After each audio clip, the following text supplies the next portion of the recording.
A very good morning to all of you. कल last जो हमारा लेक्चर था उसमें हमने देखा थोड़ा इंट्रोडक्शन देखा था हमने राष्ट्रपति के पहले की। राष्ट्रपति को जानने से पहले, हमको पढ़ने से पहले थोड़ा सा इंट्रोडक्शन देखा हमने कि व्यवस्था का क्या है, कार्यपालिका क्या है और न्यायपालिका क्या है। लेकिन कल किसी टेक्निकल प्रॉब्लम की वजह से वो वीडियो था वो 20 मिनट का ही हो पाया, 10 मिनट का कट गया। उसके कारण आप इसे थोड़े से उसमें और देखना था, वो आप नहीं देख पाएंगे। तो अब आज हम वहीं से स्टार्ट करते हैं। मैंने आपको बता दिया था कि जो संसदीय शासन प्रणाली है उसके बारे में भी, और जो अध्यक्षात्मक शासन प्रणाली है उसके बारे में भी बता दिया था,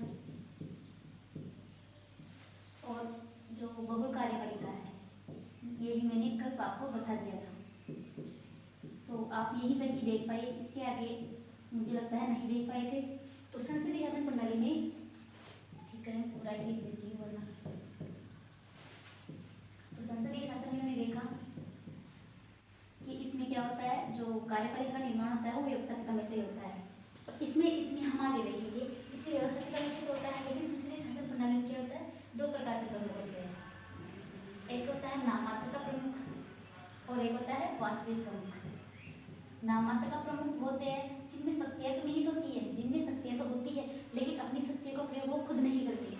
शक्तियाँ तो होती है उनमें, बट क्या है, अपनी शक्तियों का प्रयोग खुद नहीं करते। वो उनकी शक्तियों का प्रयोग उनके अधीनस्थ अधिकारी करते हैं, जो अलग होते हैं। शक्तियाँ होते हुए भी स्वयं प्रयोग ना करके किसी और के द्वारा प्रयोग की जाती है, उन्हें नाममात्र का प्रमुख करके। जैसे हमारे देश में नाममात्र प्रमुख कौन है, प्रेसिडेंट, राष्ट्रपति, जो कि हमारे देश के सर्वोच्च नागरिक है, प्रथम नागरिक है। और जो वास्तविक शक्तियाँ है वो हमारे देश में किसमें विद्यमान है, मंत्रिपरिषद में। और इन मंत्रिपरिषद का प्रमुख कौन होता है, प्रधानमंत्री, प्राइम मिनिस्टर।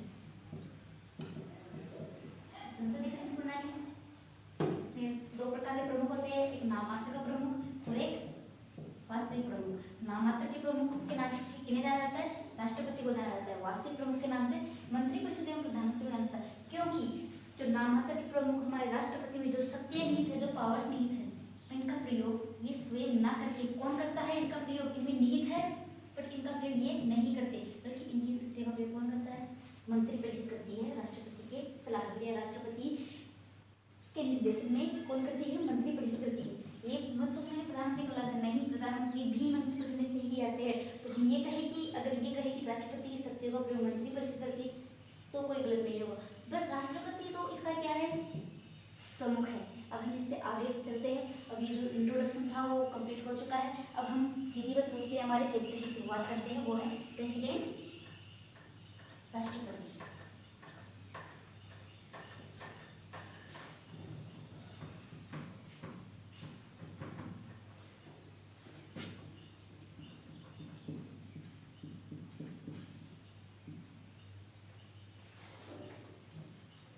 राष्ट्रपति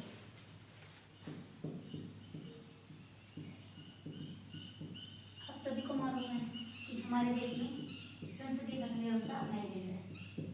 और संसदीय शासन व्यवस्था क्या है ये मैंने आपको अभी इससे पहले ही बता दिया है। पॉलिटिकल साइंस एक ऐसा सब्जेक्ट है जिसमें हर एक वर्ड का मतलब जाने बगैर हम इसे नहीं समझ सकते। इसमें हम जानेंगे कि ये क्या है, इसके बाद इसे प्रत्यक्ष आपके निर्वाचन आएगा, इसके बाद मनोनयन आएगा, ये सब कुछ क्या है। पॉलिटिकल साइंस को समझने के लिए हमें इसके हर एक टर्म्स को जानना जरूरी है। वो टर्म्स नहीं जान पाए तो हम उससे रिलेटेड जो कंसेप्ट होगा उसे नहीं पहचान पाएंगे। इसलिए मैंने आपको इसके बारे में जो है वो पहले वाले व्याख्यान में, पहले वाले लेक्चर में ऑलरेडी बता दिया कि संसदीय शासन व्यवस्था क्या है। अब हमारे देश में कौन सी शासन व्यवस्था अपनाई गई है, संसदीय शासन व्यवस्था। और हमने ये व्यवस्था कहाँ से ली है, हमने ये व्यवस्था ली है ब्रिटेन से। अब आपके माइंड में एक सवाल आ रहा होगा कि हमने संसदीय शासन व्यवस्था ही क्यों ली। हम अध्यक्षात्मक शासन व्यवस्था को भी तो अपना सकते थे, हम बहु कार्यपालिका वाली व्यवस्था को भी तो अपना सकते थे। जब ये अध्यक्षात्मक शासन व्यवस्था इतने बड़े अमेरिका देश में भी अच्छे स्तरों पर चलाई जा रही है, जब बहु कार्यपालिका स्विट्जरलैंड जैसे खूबसूरत देश में चलाई जा रही है, तो हमारे देश में क्यों नहीं, वाई नॉट, हमारे देश में इसे क्यों नहीं अपनाया गया। उसका एक बहुत बड़ा रीजन है। आप सभी जानते हैं कि हम लगभग 2000 ईयर, लगभग 200 सालों तक क्या थे, अंग्रेजों के गुलाम थे। लगभग 200 सालों तक अंग्रेजों के गुलाम थे। और वो अंग्रेज कहाँ से थे, ब्रिटेन से थे। तो जब अंग्रेज हमारे देश में, हमारी कंट्री में जो शासन व्यवस्था का संचालन करते थे, हमारे देश में जब हमें गुलाम बनाकर हमारे ऊपर जिस शासन व्यवस्था का संचालन किया करते थे ना, वो शासन व्यवस्था का एक रूप था कौन सा, संसदीय शासन व्यवस्था। और जिस प्रकार से हमारे देश में शासन किया करते थे, जिस शासन व्यवस्था से हम रूबरू हुए, वो कौन सा शासन व्यवस्था थी, संसदीय शासन व्यवस्था। तो अंग्रेज क्या करते थे, हमारे देश में राज किया करते थे। वही राजनीति केवल वो आर्थिक रूप से नहीं, हमारे देश पर राजनीतिक रूप से भी हमले करने लगे थे, राजनीतिक रूप से भी वो हमारे देश को चलाने लगे थे। तो उससे क्या थे कि अंग्रेजों के द्वारा जो शासन व्यवस्था चलाई जा रही थी वो थी संसदीय शासन व्यवस्था। अंग्रेजों के ब्रिटेन में या यूके कहा रहे उसे, तो यूके है, उसमें भी क्या है आपके संसदीय शासन व्यवस्था ही चलती थी। तो उस ब्रिटेन से हम अच्छी तरह से वाकिफ हो चुके थे। ब्रिटेन जिस प्रकार से हमारे देश में राज किया करते थे, उस शासन व्यवस्था से हम बहुत ही अच्छे तरीके से क्या हो चुके थे, रूबरू हो चुके थे। तो जो हमारे संविधान निर्माता थे, उन्होंने क्या सोचा कि हम लगभग 200 सालों तक अंग्रेजों के गुलाम रहे। उनकी शासन व्यवस्था की जो प्रणाली थी, वो जो सिस्टम था, उससे हम रूबरू हो चुके थे, पूरी तरह से रूबरू हो चुके थे। आपने जो हमारा देश था उसे कई 4 भागों में बांट चुके थे, ब्रिटिश प्रांत, संशासित प्रदेश, देशी रियासतें और भी एक और था अलग, इन 4 भागों में बांट रखा था। तो जो ब्रिटिश प्रांत था आपके, जो ब्रिटिश भारत था, कौन सा भारत, ब्रिटिश भारत, ये जो ब्रिटिश भारत था, इस पर सीधे तरीके से, सीधे तौर पर किनका शासन था, अंग्रेजों ने सीधे तौर से अपनी पूरी शासन व्यवस्था इन ये भाग है, ब्रिटिश भारत के जो भाग थे उसमें अपनी शासन व्यवस्था चला रखी थी। तो ब्रिटिश भारत के जो भी इलाके थे वो अच्छे तरीके से इस संसदीय शासन व्यवस्था को जान चुके थे, क्योंकि वहाँ इलेक्शन होते थे, सब कुछ वो अच्छे तरह से रूबरू हो चुके थे कि किस प्रकार से जो अंग्रेज है वो किस प्रकार शासन करते हैं। तो हमारे संविधान निर्माताओं ने सोचा कि जब हम इतने सालों से गुलाम रहे और हमने इनकी शासन प्रणाली को अच्छे से समझ लिया, तब उन्होंने सोचा कि हमें या तो अध्यक्ष शासन व्यवस्था, बहुल कार्यपालिका, इनको अपनाने की जगह हमें कौन सी शासन व्यवस्था अपनाई जानी चाहिए, संसदीय शासन व्यवस्था अपनाई जानी चाहिए। क्योंकि हम क्या हो चुके हैं, इस शासन व्यवस्था से अच्छे से रूबरू हो चुके हैं। इसे हम जान चुके हैं कि इसमें क्या क्या होता है, कैसे होता है। जनता भी लगभग 100 में से 30% इससे रूबरू हो चुकी थी, जिससे कि जनता को नई शासन व्यवस्था को अपनाने में थोड़ा वक्त लगता, थोड़ा टाइम लगता। तो उस टाइम या वक्त को देखते हुए हमने क्या किया, संसदीय शासन व्यवस्था को ही अपना लिया। तो ये तो था हमारे इस शासन व्यवस्था को अपनाने का कारण। तो हमने जो संसदीय शासन व्यवस्था है वो कहाँ से ग्रहण की है, ब्रिटेन से ग्रहण की है।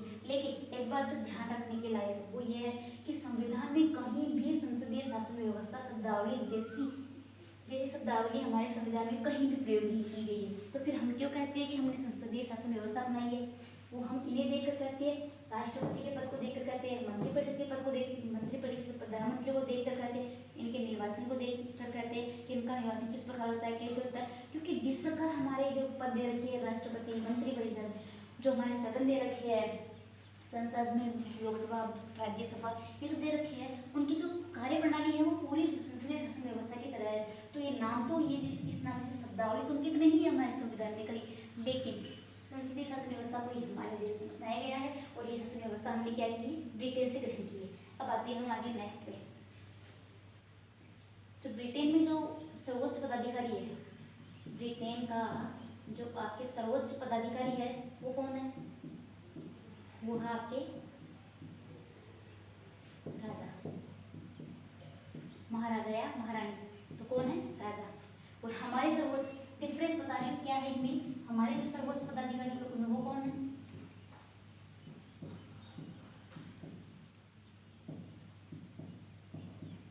हमारे है राष्ट्रपति। जिस प्रकार की शक्तियां ब्रिटेन में राजा के पास है, सेम तो उसी प्रकार की शक्तियां हमारे राष्ट्रपति के पास है। लेकिन डिफरेंस क्या है कि ब्रिटेन में जो राजा है वो क्या है, वंशानुगत आधार पर क्या होते हैं, उनका मनोनयन होता है, वंशानुगत चुने जाते हैं। वहाँ वंशानुगत कैसे कि अगर वंश दर वंश चलती रहती है, जैसे कि आपके दादा है, आपके दादा के बाद में आपकी जो संपत्ति है कि वो आपके पापा के पास आई, आपके पापा के बाद में आपके पास आएगी, आपके बाद में आपके बच्चों के पास आएगी। तो वो क्या हो गया, एक तरह से वंशानुगत तौर पर हो गया। उसमें निर्वाचन या चुनाव थोड़ी ना होता है, वो क्या है कि पीढ़ी दर पीढ़ी चलती रहती है। तो वही जैसे राजा का, अभी कोई राजा है, उनके जो बेटे होंगे वही वहाँ के राजा कहलाएंगे। अगर उनकी बेटी हुई तो वो महारानी कहलाएगी, अगर लड़का हुआ तो वो आगे जाकर जो राजा का पद ग्रहण करेंगे तो वो महाराजा हो जाएंगे। लेकिन हमारे देश में क्या है, राष्ट्रपति का वंशानुगत आधार पर चुनाव ना होकर या वंशानुगत आधार पर ना होकर कैसे होते हैं, ये जनता के द्वारा, इस लाइन को जो मैं बोल रही हूँ सुनना, जनता के द्वारा अप्रत्यक्ष रूप से चुने जाते हैं, अप्रत्यक्ष रूप से चुने जाते हैं। ये वंशानुगत आधार पर तय नहीं किया जाता कि हमारे देश में कौन राष्ट्रपति होगा, बल्कि राष्ट्रपति का क्या होता है, हर 5 वर्ष पर, कितने, एवरी 5 ईयर, हर 5 वर्षों में क्या होता है, इनका निर्वाचन होता है। और वो निर्वाचन कौन करता है, जनता के द्वारा, जो अप्रत्यक्ष रूप से इनका निर्वाचन होता है। अब आप क्या कहोगे कि अप्रत्यक्ष क्या होता है, निर्वाचन क्या होता है, चुनना क्या होता है। ये देखो मैं आपको यहाँ दो चीजों से, दो शब्दों से रूबरू करवाती हूँ। एक होता है आपके मनोनयन और एक होता है आपके निर्वाचन। ये दो शब्द हैं, दोनों बिल्कुल डिफरेंट शब्द हैं, और इन दोनों का ही उपयोग की हमारी शासन व्यवस्था है, इसमें बहुत ज़्यादा प्रचलित है। मनोनयन, मनोनयन कैसे, आपने सुना होगा जो आपके हमारे राष्ट्रपति है, राष्ट्रपति क्या करते हैं, लोकसभा में 2 member, but it should be remember कि आपके जो लोकसभा में जो ये 2 सदस्य जो राष्ट्रपति द्वारा मनोनयन किए जाते हैं ना, वो व्यवस्था खत्म कर दी गई है अभी 2019 के बाद से ये खत्म है, सॉरी 2019 के बाद से, इसे आगे नहीं बढ़ाया गया। वो जो राज्यसभा है इसमें आपके कितने सदस्य, 12 सदस्य क्या किए जाते हैं, राष्ट्रपति के द्वारा मनोनीत किए जाते हैं। अभी मैं बताऊंगी ये सब कुछ क्या है। और निर्वाचन, इलेक्शन, ये 2 चीजें हैं, मनोनयन और एक निर्वाचन। तो मनोनयन क्या होता है कि जैसे मनोनयन में क्या होता है, एक सभा होती है, जो सभा है उसमें किसी का निर्वाचन नहीं किया जाता, कोई भी खड़ा होकर नाम बोल देता है कि मैं इस फला व्यक्ति को क्या करना चाहता हूँ, कि जैसे आपने देखा होगा कि जो क्लास होती है, आप क्लास लेवल पे देखिए, वहाँ जब कोई टीचर होता है आपके, तो वो क्या करते हैं, क्लास में मॉनिटर को जब आपके चूज करना होता है तो क्या कहते हैं कि मैं, जैसे रमेश है, कि मैं रमेश को क्लास का मॉनिटर नियुक्त करना चाहता हूँ या मनोनीत करना चाहता हूँ। फिर दूसरा खड़ा होकर कहता है कि हाँ मैं इसका क्या करता हूँ, अनुमोदन करता हूँ। तो सभी की सहमति से जो किसी का चुनाव कर लिया जाता है, मनोनयन बोलेंगे, चुनाव तो नहीं बोलेंगे, कि मनोनयन कर लिया जाता है, उससे मनोनयन प्रक्रिया कहते हैं। इसमें किसी प्रकार के चुनाव नहीं होते हैं, इसमें इलेक्शन नहीं किए जाते हैं, इसमें केवल सभी की सहमति से एक सभा पर बुलाई जाती है। उसमें सभी की सहमति से क्या होता है कि राष्ट्रपति किसी भी सदस्य को जो मनोनयन करना होता है उसका मनोनयन कर लिया जाता है। जैसे कि आपके जो मॉनिटर का एग्जाम्पल है वो बेस्ट एग्जाम्पल है, कि जैसे आपके दिमाग में आया कि मॉनिटर का एग्जाम्पल कैसे, कि क्लास में चुनते हैं ना आप लोग, कि जैसे टीचर है कि किसी मॉनिटर बनाना चाहोगे आप, तो सभी की सहमति से क्या होता है कि मैं इसे मॉनिटर बनाना चाहता हूँ, दूसरा खड़ा कर देता है मैं इसका मनोनयन करता हूँ, अनुमोदन करता हूँ। तो ये क्या हो गया, एक तरह से कैसे मनोनयन हो गया, इसमें किसी प्रकार की कोई चुनाव की आवश्यकता नहीं होती। लेकिन निर्वाचन क्या होता है, आपने राज्यसभा के और जो राष्ट्रपति के हैं इनके तो नहीं, उपराष्ट्रपति इनके चुनाव तो नहीं देखेंगे, लेकिन आप अपने ही गांव में ले लीजिए, हर 5 साल से आपके क्या होते हैं, चुनाव होते हैं। और वो किनके, सरपंच के होते हैं, नहीं होते, एवरी पंचायत लेवल पे सरपंच के चुनाव होते हैं। सरपंच में के चुनाव में आप देखते होंगे कि 18 साल के से उम्र के जितने भी बड़े मतदाता है वो क्या करते हैं, अपने अपने जो सरपंच है उनका चुनाव करने के लिए क्या करते हैं, वोट डालने जाते हैं, वोट डालने जाते हैं, डालने जाते हैं आपकी पंचायत में। तो वो क्या है, वहाँ जाकर वो चुनाव कर रहे हैं कि मैं एक फला व्यक्ति को क्या करना चाहता हूँ, वो सरपंच के रूप में, ये ठीक है तो मैं इन्हें अपना मत व्यक्त करता हूँ। तो वो क्या है, एक तरीके से ये आपके क्या है, निर्वाचन है, कि जब इंडिविजुअली जाकर कोई व्यक्ति किसी का चुनाव करे। जैसे आपने देखा होगा आपके जो विधानसभा चुनाव होते हैं एमएलए के, उनमें भी तो यही किया जाता है। तो ये डिफरेंस दोनों में कि मनोनयन में तो एक सभा बुलाई जाती है, तो इसमें किसी व्यक्ति को चुन लिया मनोनीत कर लिया जाता है, लेकिन निर्वाचन में क्या होता है, इलेक्शन करवाए जाते हैं। अब मनोनयन के लिए क्या जाता है, आप ये लोकसभा में 2 सदस्य राष्ट्रपति करते, राज्यसभा में 12 सदस्य करते हैं, और जो आपके विधानसभा है इसमें 1 सदस्य राज्यपाल के द्वारा, गवर्नर के द्वारा के 1 सदस्य मनोनीत किया जाता है। और जो विधान परिषद है इसमें आपके जो कुल सदस्य है उसके 1/6 सदस्य गवर्नर के द्वारा क्या किए जाते हैं, आपके मनोनीत किए जाते हैं। मैं मनोनीत नाम ले रही हूँ, आपको अच्छे से ध्यान रखना है, मनोनीत। और जो निर्वाचन होता है वो आपकी किन का होता है, जैसे आपके स्टेट लेवल पर जो वो है क्या बोलते हैं विधानसभा, उसमें जो एमएलए चुने जाते हैं, जो एमएलए का निर्वाचन होता है। और सेंट्रल लेवल पर आपकी जो लोकसभा है उसमें जो एमपी चुने जाते हैं उनका भी चुनाव होता है। और आपके सरपंच का ले लीजिए, राष्ट्रपति ले लीजिए, ये चुने अप्रत्यक्ष रूप से जाते होंगे राष्ट्रपति वगैरह, लेकिन चुने जाते हैं, इनका चुनाव होता है। आपके उपराष्ट्रपति ले लीजिए, माना कि ये प्रत्यक्ष तौर से चुने जाते हैं ये दोनों, लेकिन इनका चुनाव होता है। ये प्रत्यक्ष तौर से चुने जाते हैं। अभी देखेंगे अप्रत्यक्ष और प्रत्यक्ष ये क्या है। तो आई होप कि आपको मनोनयन और निर्वाचन में क्या डिफरेंस है ये चीज़ तो आपको समझ में आएगी। अब हम देखते हैं, मैंने लिखा है जनता के द्वारा अप्रत्यक्ष रूप से हमारे देश में राष्ट्रपति का क्या होता है, निर्वाचन होता है। तो ये अप्रत्यक्ष कैसी व्यवहार है, ये अप्रत्यक्ष क्या नाम है, किस बीमारी का नाम है अप्रत्यक्ष। तो यही देखते हैं कि अप्रत्यक्ष और प्रत्यक्ष निर्वाचन क्या होता है। ये दोनों निर्वाचन के अंदर से ही निकल कर आते हैं। अभी मैं कहूँ राष्ट्र सरपंच का चुनाव कैसे होता है, प्रत्यक्ष रूप से जनता के द्वारा होता है। मैं बोलूँ विधानसभा सदस्यों का चुनाव जनता के द्वारा प्रत्यक्ष रूप से होता है। तो वो क्या चीज़ है कि प्रत्यक्ष और अप्रत्यक्ष में क्या डिफरेंस है। अब हम देखते हैं डायरेक्ट एंड इनडायरेक्ट में, अप्रत्यक्ष एंड प्रत्यक्ष। होगा तो इनमें भी निर्वाचन ही होगा, तो इनमें भी निर्वाचन के ही पार्ट है। लेकिन क्या है प्रत्यक्ष में, आपने देखा होगा गाँव के स्तर पर, गाँव के स्तर पर क्या होता है, सरपंच का चुनाव किया जाता है। तो सरपंच के चुनाव में आपके मम्मी पापा को देखा होगा आपने, वो जाकर क्या करके आते हैं, वोट डाल के आते हैं। इंडिविजुअली वो खुद जाकर वोट डाल के आते हैं वहाँ। तो वो तो हो गया आपके प्रत्यक्ष चुनाव। अप्रत्यक्ष चुनाव क्या होता है, जनता ने क्या किया, तो वो जो सरपंच का चुनाव किया वो किसने किया, जनता ने खुद ने किया। जनता खुद ही जाकर अपने प्रतिनिधि का चुनाव कर रही है। तो वो तो हो गया प्रत्यक्ष कि जब जनता है वो जाकर स्वयं अपने प्रतिनिधि का चुनाव करती है, तो वो आपके प्रत्यक्ष होता है। अप्रत्यक्ष क्या होता है, इसमें जनता स्वयं ना करके, जनता स्वयं चुनाव ना करके क्या करती है, जनता स्वयं चुनाव ना करके अपने प्रतिनिधि, किसका, अपने प्रतिनिधियों के माध्यम से किसी भी पदाधिकारी का क्या करती है, किसी भी पद के लिए उम्मीदवार का चयन करती है। जनता स्वयं नहीं करती, ध्यान रखना, मैं बोल रही हूँ बार बार, जनता के द्वारा चुने गए प्रतिनिधि उस पद के उम्मीदवार का क्या करते हैं, चयन करते हैं। अब आप ये कहोगे ये प्रतिनिधि क्या गया, ये उम्मीदवार क्या गया, ये सब कुछ क्या है, ये क्या है, जनता है। मान लीजिए हम हैं, हमारी जो विधानसभा है, विधानसभा के लेवल पर चुनाव हो रही है। विधानसभा के जो सदस्य होते हैं, एवरी स्टेट, हर स्टेट में अलग अलग सदस्य होते हैं।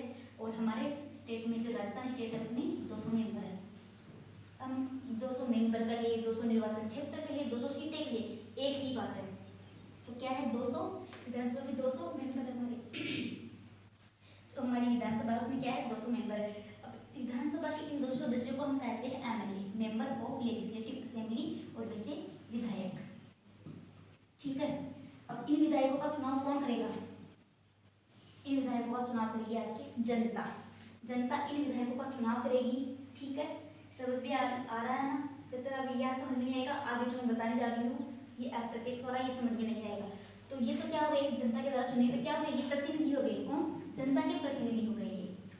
अब जब ये जनता के जो प्रतिनिधि है, ये आगे जाकर आपको पता होगा कि जो आपके राष्ट्रपति है, राष्ट्रपति का चुनाव किनके द्वारा किया जाता है, राष्ट्रपति का चुनाव एक निर्वाचन होता है, वो निर्वाचक मंडल के द्वारा किया जाता है।